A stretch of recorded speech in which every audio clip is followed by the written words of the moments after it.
is a great continuation because that leads to our third question. What are the health impacts of radioactive waste and radiation from radioactive waste?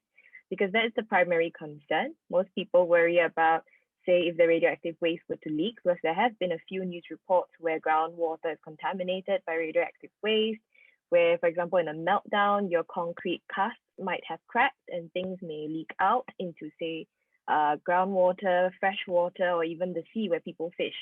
So what are the health impacts? What can people do, and why should they not worry about radioactive waste?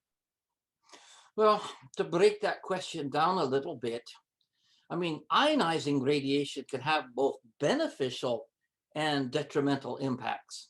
I mean, we are surrounded by natural sources of radiation.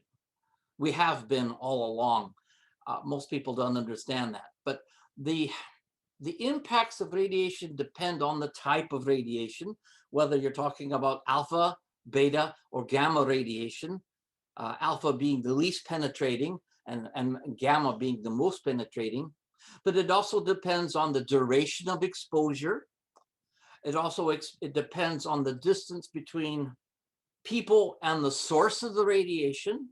And lastly, the presence of any potential barriers between people and the sources of radiation.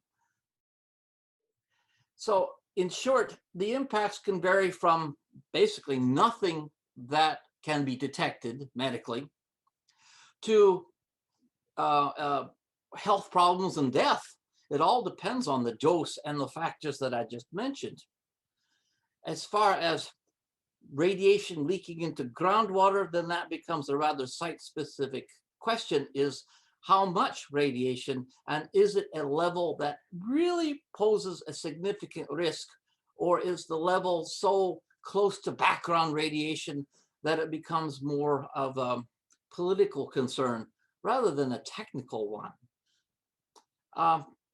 One question I get sometimes is, can radiation actually cause mutations that you get things like Godzilla and Spider-Man? No, those are just fun things in science fiction, but no, those are just convenient literary mechanisms to create monsters, but it doesn't really work that way. If you enjoyed this video or like connecting with great minds, like, share, subscribe, and don't forget to hit that notification bell so you don't miss our next one.